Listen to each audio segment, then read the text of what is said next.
Good evening, and welcome to tonight's live online author event with Greenlight Bookstore.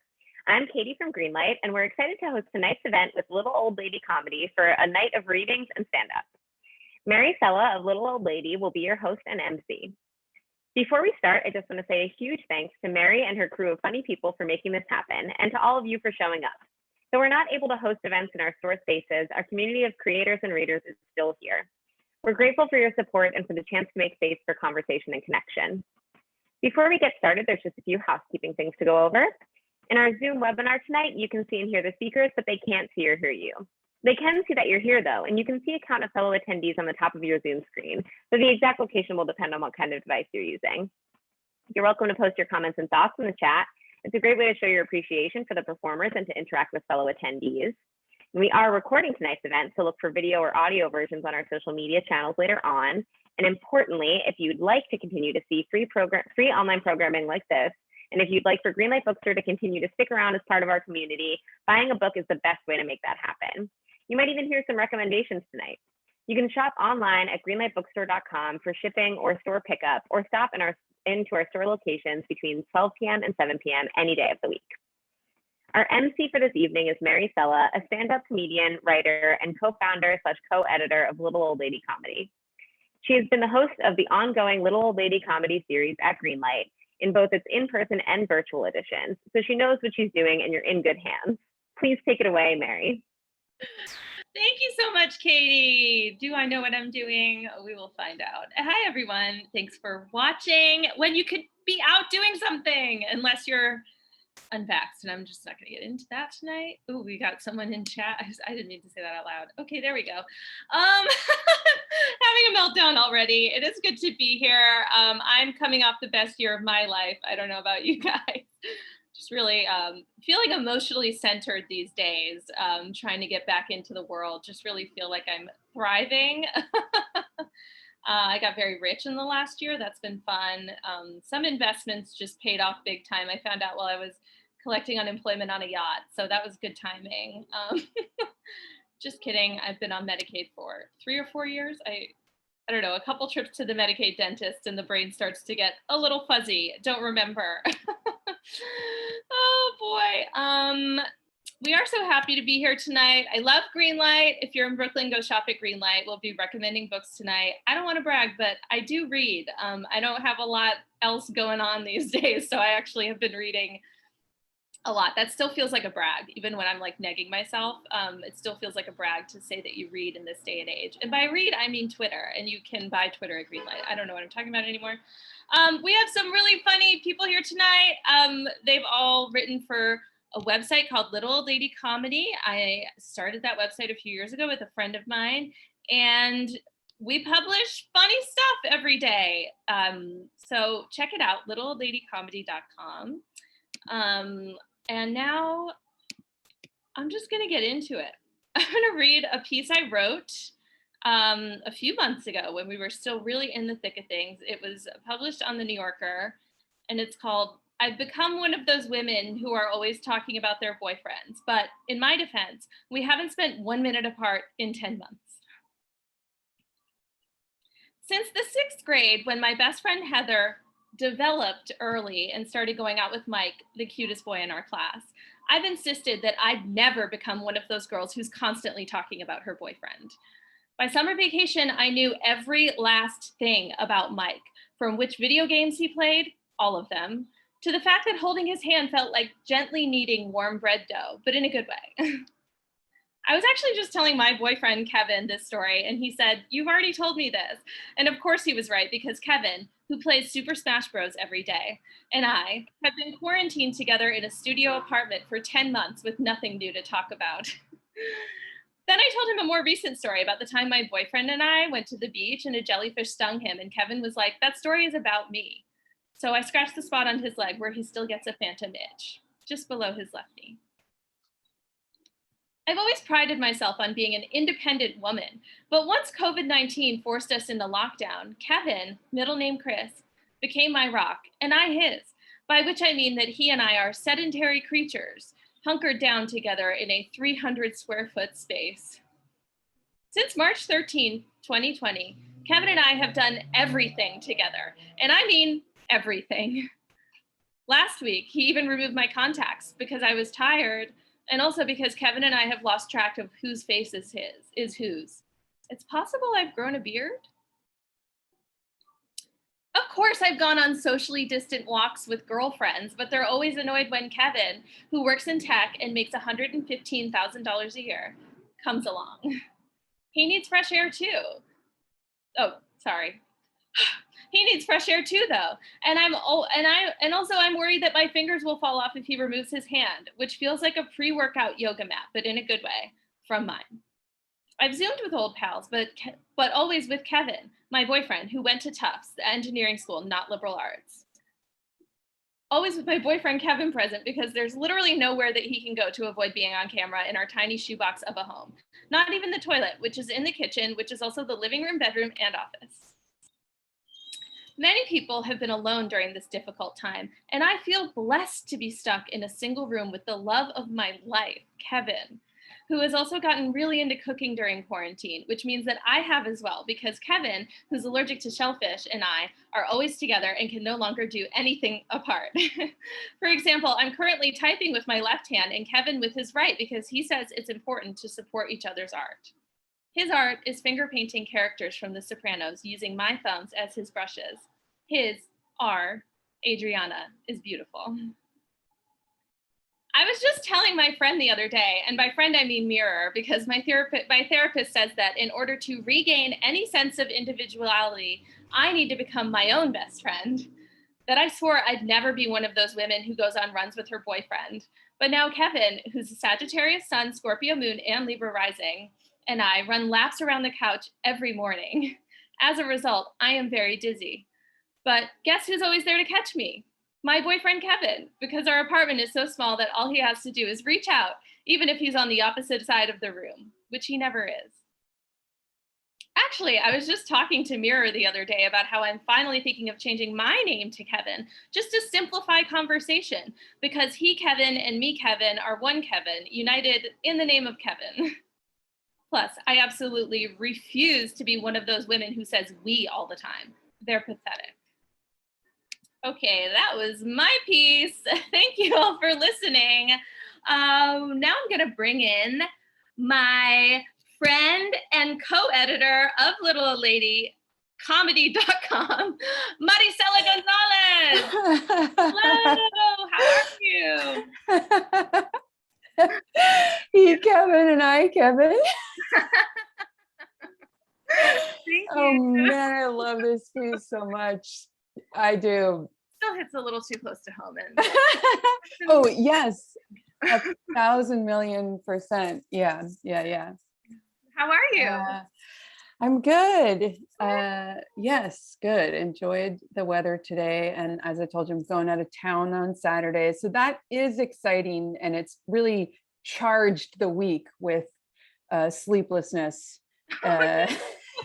Because I'm just gonna say excitement. You're like, finally, I'm getting out of New York, honey. That's why excitement. Yeah. Like I'm like a kid still. I get very excited about stuff, and also because planning, like every day I have like a different errand with regards to that. Because we're doing a road trip to Texas, and I've never done a road trip and that long.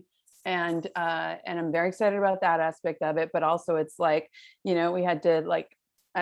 This nightmare car stuff. I'll tell you some other time. Had to like get all the car, tuned up and all that, and then like, just like snacks for the trip. Buy an atlas just because in case we don't have reception, internet at some point. So just like stuff like that, prepping, and I even started packing already a couple of days ago. Even though I do the same thing, especially errands are my favorite thing. And travel errands are the best kind of errands. Because you're like, I really have to get organized and I'm fucking going somewhere. Yes. And you don't know what they're going to have on the road. You don't know what they're going to have. You have to have snacks you like. Yeah. And I make to-do lists, which are really good. But again, because I'm like an anxious, neurotic person, I get like, I have to check it off. It's like not even an urgent thing, but it's like I want to see the check mark on all the to-do stuff. So that's been my week. And also realize I haven't seen my family in 2 years, Yeah, exactly that's 2 years. I exciting. haven't seen, so I'm going to see Oh my my brothers God. and nephews. Oh Yeah. my God. Yeah. Yeah. Well, I'm glad you're going. Yes. Thank you. Besides errands, what's like the first fun thing you did after getting vaccinated? Oh, Celtics game at the Barclays Center. Very cool. Yeah. Sat in the vaccinated section. Sports. Yeah. Yeah. Basketball. Yeah. Basketball games are fun. Oh man, yeah, and that was my first time ever going to Barclays Center, and talk about, like, I normally pre-COVID I wouldn't even go to big spaces like that. I just don't really, I don't go to big concerts anymore. I did all that in my 20, but I was like, man, first thing, let's rub up against some angry sports fans, right? Yeah. Dive right in there. I love Barclays Center. If you're watching elsewhere, it's a big stadium in Brooklyn. I saw a basketball game there once and I spent like $50 on food and was still hungry. And nothing I love more than that. Yes. Yes. I've already gone to a Yankees game. Wow. And it was, man, we had eaten dinner right before, but I got a giant soda and popcorn, and thankfully Mark bought a hot dog because I was drooling over the hot dogs. I'm like, I'm still too full, but he got a hot dog, so I got a couple bites. But that's my very favorite part, is the hot dogs. Exciting. Yeah, I love food. Yeah. Yes. This is a show about food. I'm just gonna ask you about food. No, I do have one more question. Have you read anything good lately?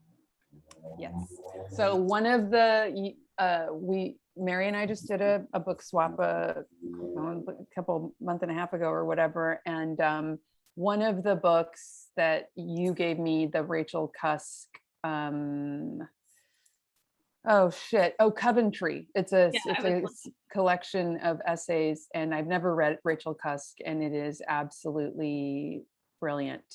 Her writing is amazing. I loved it. I also really enjoyed The Last of Her Kind by Sigrid Nunez, which you gave me. I'd read her more recent book, The Friend, a couple of years ago. And so, I really liked it. It was kind of epic, right? Like I like stories that, really take, happen through a long span of time. And but also just the circumstances are pretty epic. Yeah, it's a great book. It's the first book I read of hers, and then I read The Friend, and I was like, oh, this is the same but different. Which I guess is kind of how it's supposed to be with people writing books.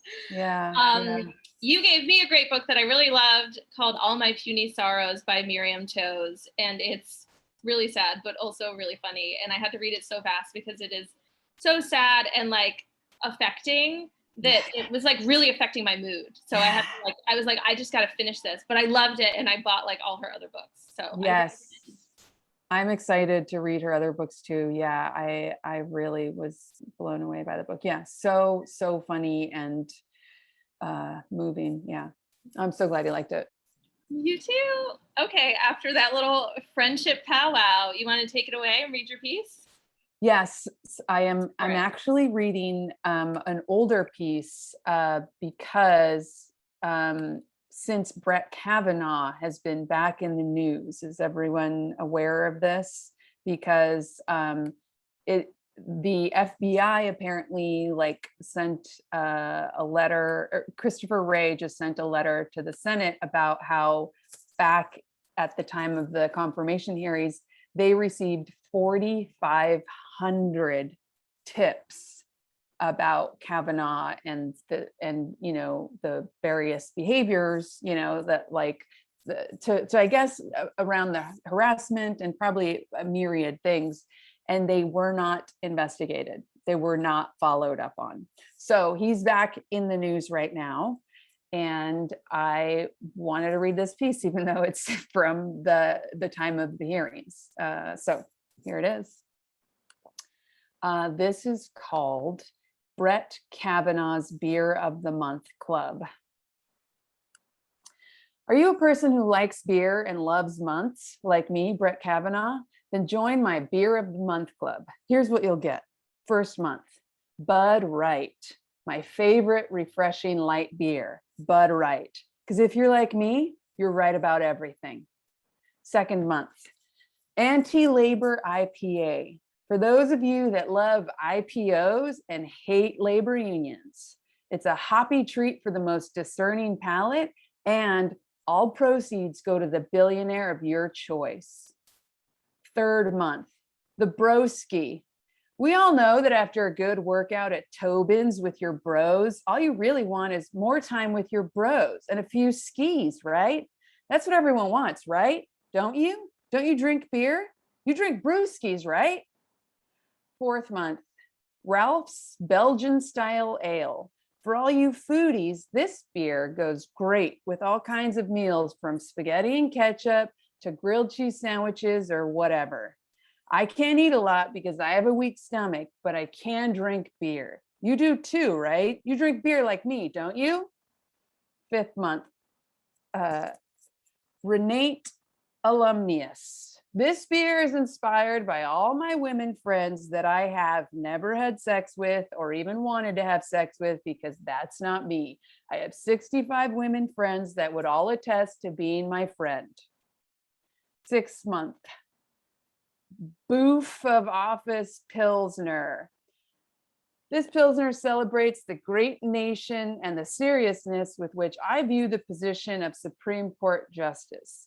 I know I said boof referred to flatulence at my hearings, but I was mistaken. I had forgotten its true meaning because of all the pressure from the mean Democrats. Boof is actually another word for oath. It is. I'm not lying, stupid Democrats. Seventh month. You're in for a real treat this month if you love wheat beers. And who doesn't love wheat beer? Seriously, who? Which one of you doesn't drink wheat beer or just beer in general? I want a head count of all the people who don't drink beer. Eighth month, Spiced Virgin Winter Ale. This is my take on the winter ale.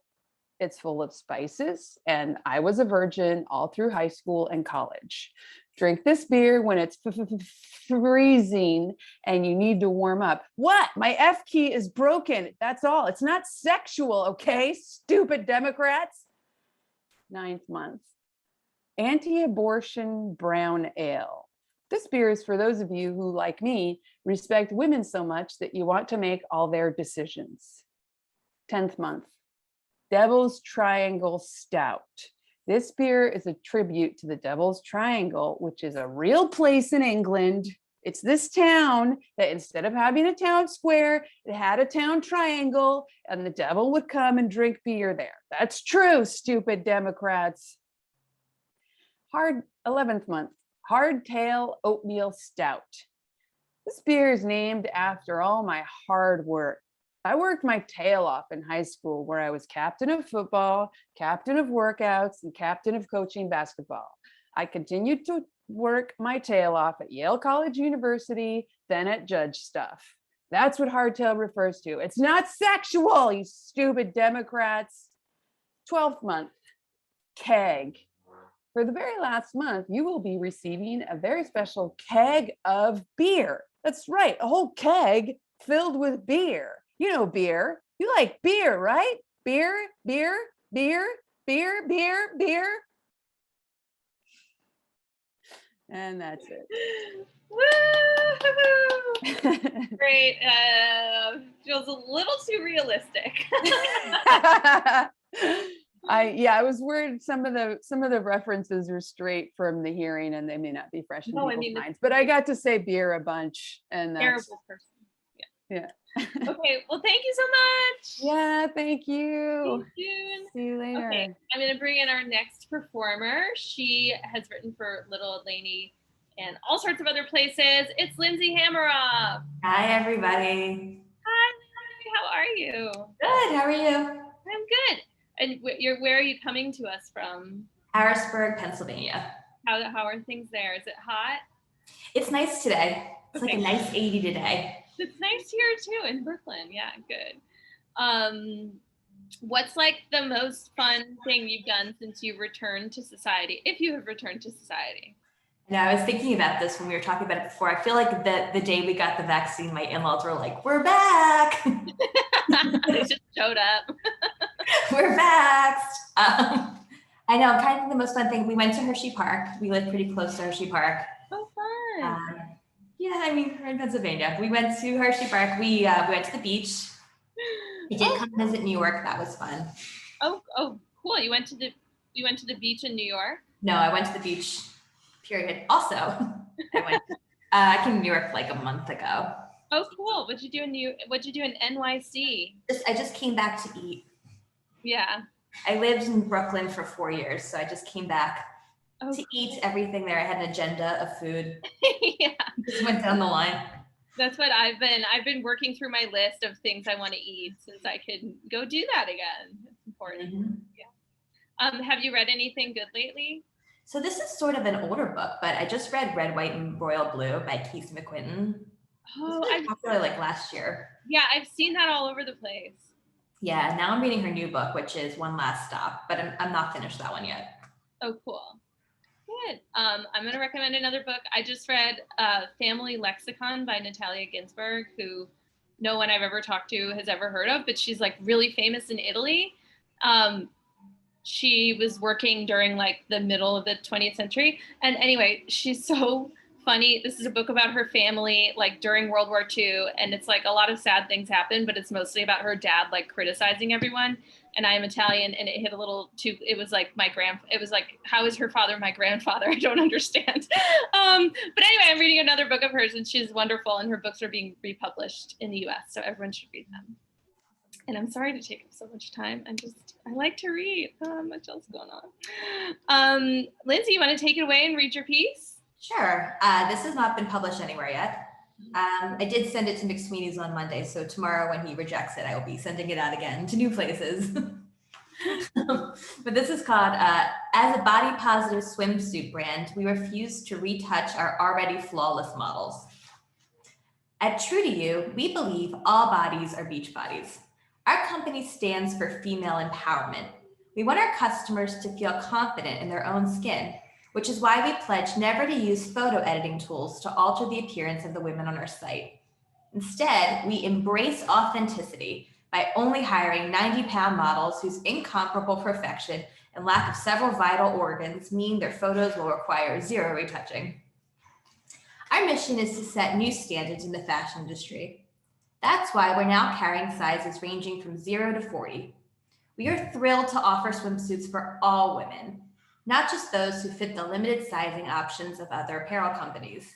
And by showcasing our swimwear on women whose smooth skin was obtained via baby seal skin grafts, we are able to keep our promise of banning digital distortion. We want our customers to feel confident when shopping online and know how important it is to see our swimwear on real, unretouched women. These women may not look exactly like you, but we can guarantee that they will be unfiltered, professional models who've had a couple of ribs removed in order to fit to child-size clothing. Other brands use unscrupulous editing apps like Photoshop to manipulate the true appearance of the women on their websites, a practice that perpetuates impossible beauty standards. But True to You is different. We perpetuate impossible beauty standards by exclusively hiring mannequins that were brought to life by wizards. We value inclusivity and encourage our models to showcase their flaws, just as long as those flaws are only perceptible with a NASA-issued microscope. Look, we get it. Swimsuit brands have been responsible for the messed up body images and eating disorders of an entire generation. Our customers are fed up with photo alterations and they're demanding change.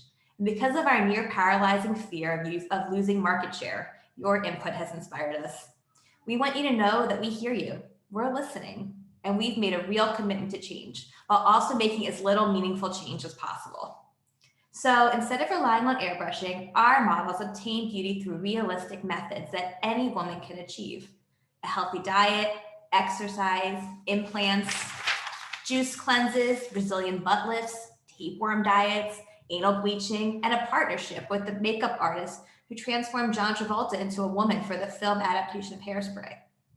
By changing our policies on photo editing, we hope that real women everywhere will start to embrace their own beauty. Because at the end of the day, we value authenticity and believe women should look exactly the way that nature intended 0.001% of them to. Woo! That is so funny and so real.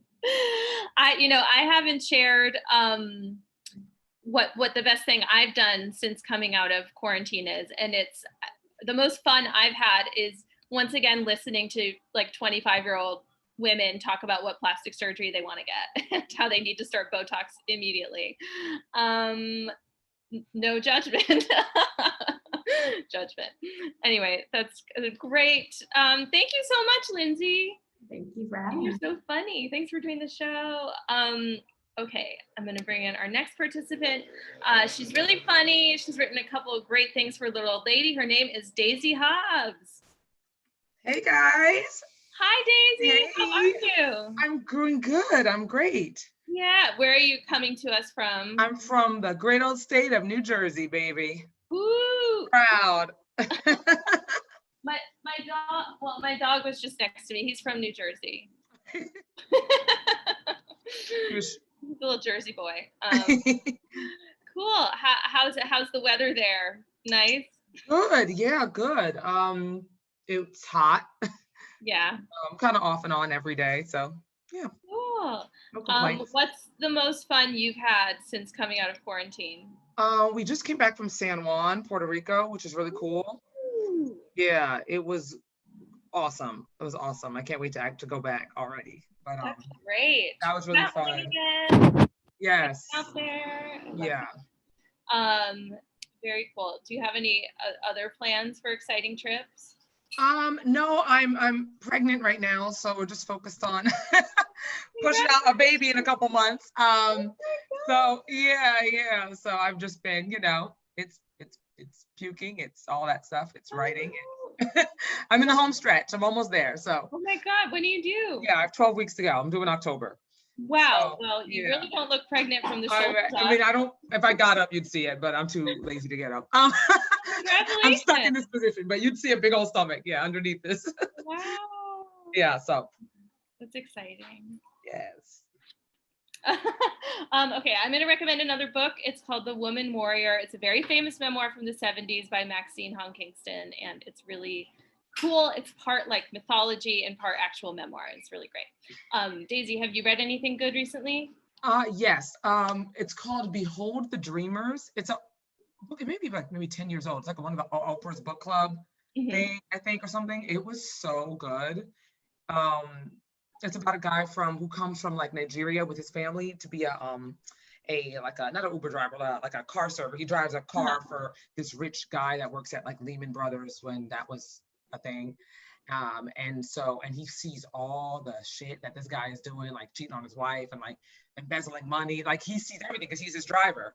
And so he has to drive around and like take him to go like either cheat on his wife or take him to go do all this like shady stuff. And he sees it all. And, and the wife one day finds out and he's like, so where are you taking my husband? Like at 8 o'clock, when his meetings are over, where are you taking him? And kind of like, it's like entrapment. She's like, tell me where you're taking him or I'm going to make sure you lose your job. And so it's this whole thing about he's now like, he may lose his job and have to go back to Africa with his family. It's so good. It was really, really good. And it came highly recommended. So that was like, I was on the edge of my seat reading that. I don't want to give away too much because it's really, really good. It sounds great. A lot of stuff goes down. It also sounds very Oprah because it sounds like it's very like arty and has a lot of substance, but also there's some gossip. It's so good. If you want like a great summer read that's just like keeps you on the edge of your seat, I recommend it. Great. Yeah, really good. Yeah. Do you want to read your piece? Yeah. So I thought I would, it hasn't been a shitty enough year. I would take us back to January 6th and to the insurrection. Why not? This is a piece I wrote for the Belladonna comedy, and it's short. It's a quiz, and it's called WWE Wrestler or Insurrectionist. Because when I was watching wrestling, being forced to watch like Monday Night Raw or something with my husband, I was like half asleep, and I'm like, this looks like them people that was just at the damn Capitol. So I was like, this looks eerily familiar. So I wrote this piece really quick while I was watching wrestling with my husband. So you can take the quiz, follow along. It's called WWE Wrestler or Insurrectionist. 1. I burst through doors and run down a ramp in a blaze of fire and pyrotechnics. I walk up an unfair amount of steps through a sea of Confederate flags. I make my living threatening bodily harm on my most vicious opponents. My most vicious opponent is an 80-year-old woman. My finishing move is a leg drop. My finishing move is stealing a laptop. My entrance music is "No Chance in Hell." My entrance music is "No Chance in Jail."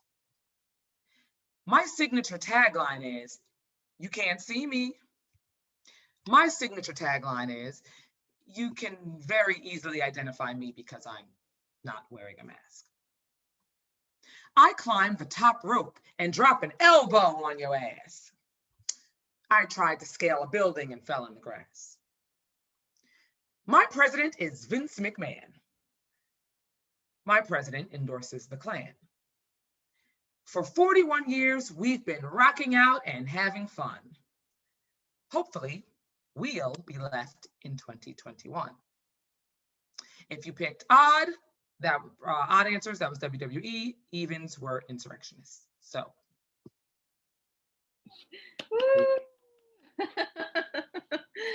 Again, hits close to home. You people are writing the truth this year. Did you see that one of the people who stormed the Capitol just got sentenced to 8 Yes. So I thought it might be, appropriate to bring it back up today. Yes. That's always relevant, isn't it? Yeah, exactly. Well, that was great, Daisy. Thank you so much for doing this. And good luck with your pregnancy. Thank you. Bye, guys. Bye. Okay, our next performer is so funny. He's written for all sorts of places, including Little Old Lady. It's Jeff Bender. Thank you. Hi, Jeff. How are you? I'm good. How are you? I'm good. This is the second time we've met on Zoom. Yes. Very exciting. Mary visited one of my classes on humor writing, and it was great. It was really, really nice and generous with her time. Wow, keep going. I'm kidding. Well, it's good to see you again. You're coming to us from Pennsylvania as well? Yes. Outside Philadelphia. Okay. I don't know. My boyfriend's from Lower Merion, but that's all I know. Yeah, my wife went to Lower Merion High School. Yeah. So did my boyfriend. Did he? So did Kobe Bryant. Yeah. She was 2 years behind Kobe. Oh, wow. Yeah. Yeah. She said he was like good, but kind of hard to tell he'd be that good. Really? Yeah. That's interesting. She was like, oh, there's this guy who plays basketball, but who cares? He was like the best player I don't know. I wasn't there. It was like the best player on their team. Well, they won the state that year too. My brother-in-law was in his class and went to prom with Brandy and Kobe as well. Oh my God. Wow. You really have the celeb connection there in the Philly suburbs. Yeah, it's so happening out here. I really like it there. I feel like I don't know anything. It's like being a child again, because whenever I go there, I'm just driven around. So I don't know where I am or how to get anywhere. You know how when you're a passenger in a car, you just like can't pay attention to anything that's happening. You're just like, oh, this looks familiar. Where am I? So I don't know where anything is. What is the occasion to come here? I wonder. Just to visit my boyfriend's family. Mm-hmm. Oh yeah. We like to come party. We like to go to crash parties at Bryn Mawr. Yeah. We go to all the keggers at the women's college. Yeah. Pretty much. Jeff, what's the most fun thing you've done since returning to society? Gosh, I haven't done that much, but I went out to dinner with my wife like a few months ago in South Carolina. That was fun. And I went to a water park with my kids. That was a lot of fun, but we really haven't been doing that much. That sounds great. Yeah, I mean, it's weird. It's like I still have this voice in my head anytime I think about doing anything that's like, well, it's probably better to just stay home. So I've basically done nothing. Yeah, we're doing a lot of that. Oh, I do a lot of crafts too with my kids. Oh, that's fun. Yeah. Not very good. It's okay. I mean, there's a reason it's called crafts and not art, right? Yes. There's a difference there. Yes. Okay, I'm going to recommend another book that I read recently, Patrimony by Philip Roth. It's one of his memoirs, and it's about his father dying. Maybe there's a trend here. Every book I'm like, it's really sad, but it's good. It's very sad, but it is very good. Jeff, what have you read recently that you liked? I've been reading The Lover by Marguerite Duras. It's a book from the 80s. I just found it in my house. My wife read it in college. It's good. Yeah. It's really good. Cool. And I tried to read Ulysses, but I was on the same page for like 4 days and put it down after a while. But I'm going to give it another go at some point. Yeah, you'll get through it one day, but it feels like now is not the time to take on I don't know. I haven't been able to, well, even though I've been reading sad books, they're all short. It feels hard to read something like really dense right now. Yeah, I found it tough. At night, I'm like falling asleep to try to read Ulysses. Okay. Hey, nap, that is your nap time reading. Right. Okay, want to read your piece? Yeah, thank you, Mary. Thank you for putting this together. Oh, thanks for coming. So this is a piece that was in Little Old Lady Comedy. It is super not timely. It's called Jesus of Nazareth, the 2020 interview. Jesus Christ was born in Bethlehem in northern Israel in 0 BC. He grew up in Nazareth and worked as a carpenter before hearing the call to, quote, clothe the naked, feed the hungry, heal the lame, etc., unquote. The following excerpts comprise 3 interviews conducted in January from his winter home in Jupiter, Florida. We asked if he'd prefer to meet on a mountaintop or in a desert. Here's fine, he said, pointing an iced tea to the sliding glass door. He insisted we wash each other's feet before coming out to the white deck that faces the Atlantic Ocean. When the interview referred to him as the Son of God, he waved it off. Call me Jesus, he said. The whole bless you thing, that wasn't my idea. Peter and I were walking in the desert on the way to Bethany, and it's this really long walk, you know? And we start this game where you have to say, God bless you after everything. So Peter burps and I say, God bless you. And I break wind and Peter says, God bless you, you know, laughs. And then I push Peter into the reeds while he's peeing and he sneezes. And I'm like, bless you? Pause. I think that's the first time I actually shortened it to bless you. I guess I figured like, let's leave God out of this. Laughs. In retrospect, I guess it was my idea. Water into wine. That's got to be the best party trick of all time. To me, that goes down as the best wedding scene too. Cana? The one in The Godfather's pretty good. People ask how I feel about the crucifix. Right? I mean, I like how it turned out with my abs and hairline. I wasn't fat and bald when you crucified me, but like, let's put it this way. 33 isn't 23. In John 1, when Nathanael says, can anything good come from Nazareth? And Philip says, come and see. That's really good writing. I get the chills every time and like, it's about me. Everyone says 2,000 years ago or approximately 2,000 years ago. Oh, sorry. Everyone says around 2,000 years ago or approximately 2,000 years ago. Just say 2,000 years ago. 2,000 years ago, I was 20 years old. Not everything happened when I was 33. I like to think some of my best work happened when I was 9. Nobody talks about that. Probably the verse I get most when people see me on the street is John 3:16. You guys love John 3:16. Nobody talks about John 4:16. Here's John 4:16. I said to the Samaritan woman, "Go call your husband and come back." The woman answered and said to me, "I do not have a husband." I guess I thought she'd had a husband. That verse should probably go in the goofs part of the Bible in the back.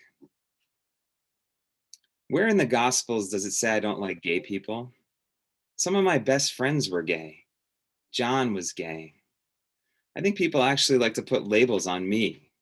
Homophobe, pro-lifer. Well, I am pro-life, actually. Laughs. That's true. King of the Jews, though. Let's talk about that. It's really mean, but also kind of funny. It took me a couple millennia to laugh at it. King of the Jews. It's like, come on, guys. For the record, though, I love everybody. Gay, straight, bi, trans, black, brown, white, funny, office funny, dad funny, humorless. I should say the humorless are kind of funny. Come to the church, though. That's what I say. You had an abortion? Come to the church. You committed adultery? Come to the church. You're a Republican? I love Republicans. I love Donald Trump. I love Joe Biden. What was the question again? That said, I'm not a huge fan of Dane Cook. Were I a sexual guy? I'd say Venus now, Serena in 5 years.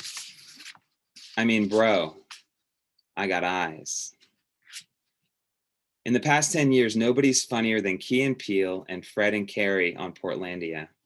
I keep wanting them to do a show like Portlandia, but set in Nazareth. Nazareth is the Portland of Israel, literally. That raw food sketch, laughs. That is so Nazareth. Venus now, Serena in 5 years. Trust me. Am I literally there with you at church? Yes. Literally, body and blood? Yes. Literally, yes. Really? Yes. Why do so many of you struggle with this? And yet in the late 1980s, you believed Milli Vanilli. I've always said, whoever exalts himself shall be humbled, and whoever humbles himself shall be exalted. This is why I'm not on social media anymore. LOL. Thank you. Ooh, that was great, Jeff. I love that piece. I haven't read the Bible since I was like, I don't know, in middle school, but if there were a goofs section, I would definitely check that out. I bet there was at one point. I bet there was. Yeah. Thank you so much, Jeff. Thank you. I'll see you soon. Okay, I'm going to bring in our last performer for the night. She's really funny. She's a great writer, written for Little Old Lady and all sorts of other places. Her name is Rachel Reyes. Hello. Hi, Rachel. How are you? I'm pretty good. How are you, Mary?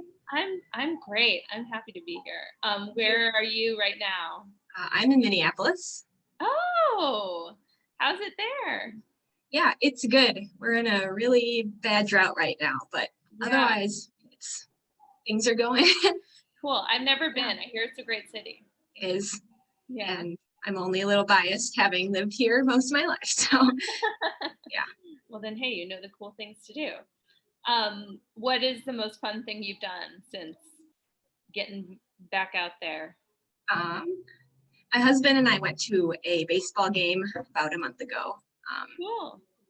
It was really fun, even though the Twins are really bad, but yeah, we still fun. It's just nice to do things, right? Yeah. Did you feel anxious or no? Not at that point anymore.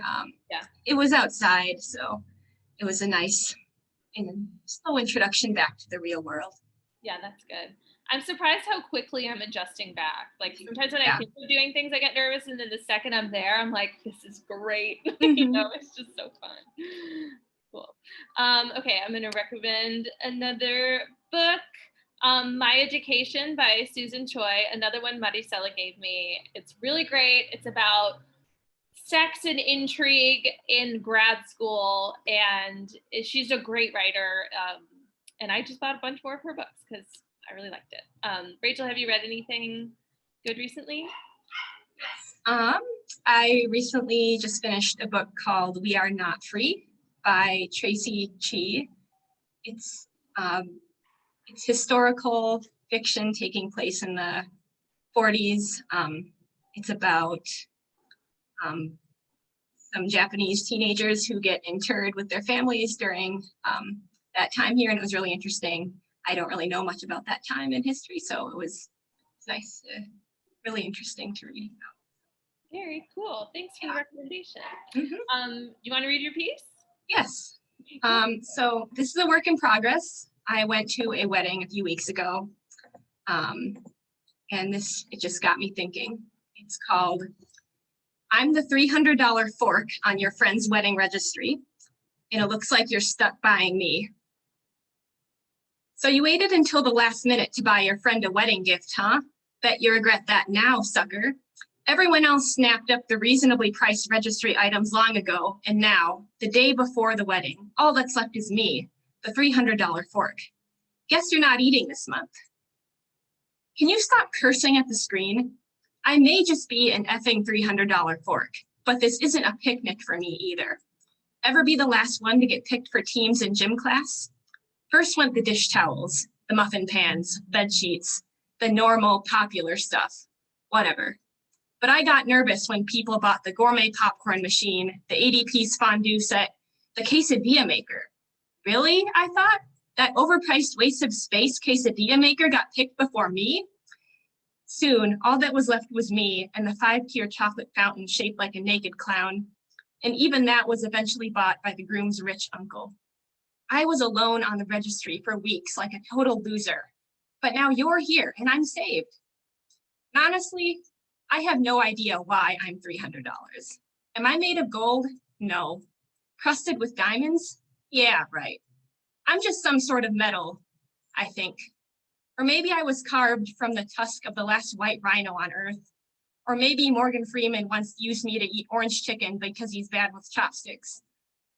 But the most likely explanation is that some bored intern thought, hey, wouldn't it be hilarious if I made this single fork $300 to see if anyone noticed?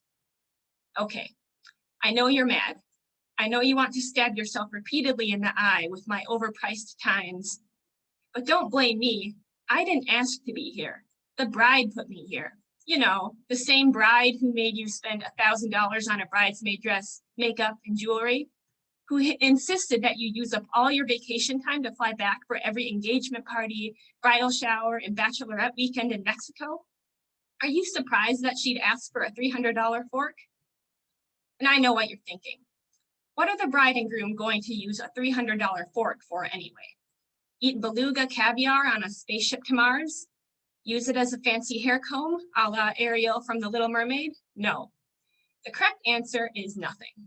I'm going to be shoved into the back of the silverware drawer with the fish knife, banana slicer, and the penis-shaped straws from the bride's bachelorette party to keep me company. I just hope the couple doesn't go all Marie Kondo on me and chuck me out, because come on, even I know that a $300 fork does not bring anyone joy. That's a worry for another day. What's that, you say? You want to buy a gift that's not on the registry? Terrible idea, my friend. Remember last year when you helped the bride create the registry? How she said, if anyone goes off registry, I'll murder them? She was dead serious, pun intended. Besides, she chose to put me on there. She wants me. It's nice to be wanted. When you asked her if she really needed a $300 fork, ouch, by the way, she said, yes, because reasons. I'll use it for, stuff. Anyway, have you bought your $2,000 plane ticket to Mexico yet? So that's it. You're stuck with me, so you may as well suck it up and click add to cart. Wrap me up, stick me on the gift table tomorrow, and get on with your life. But just wait until the couple has a baby. That means a baby shower registry. And if you don't act fast, you'll be stuck buying the $500 Gucci baby shoes. Fork that, am I right? That is so funny. That happens to me all the time. That I just went to a wedding recently, and at the last minute I was like, oh my God, I have to buy a gift. And it was only like insanely expensive stuff and placemats. So I got them placemats, which feels worse than getting a gift, Like that's insulting. I don't know. Oh, that's so funny. Thank you so much for doing doing Thank you. so. It was nice to meet you. And everyone, thank you so much for watching. And thank you, Greenlight. Greenlight is the best. If you are in New York, they have 2 stores in Brooklyn. And if you are not in New York, you can shop on their website. Visit littleoldladycomedy.com. And everyone, have a great night. Thank you so much. Thank you. Thanks so much, everybody. A reminder to buy any of the books that were recommended tonight at greenlightbookstore.com or in our store locations from 12 p.m. to 7 p.m. any day of the week. And this recording will be posted on our YouTube channel. So if you missed any of the event or you just want to watch it again, look out for it there. Thanks so much, everybody. Have a great night.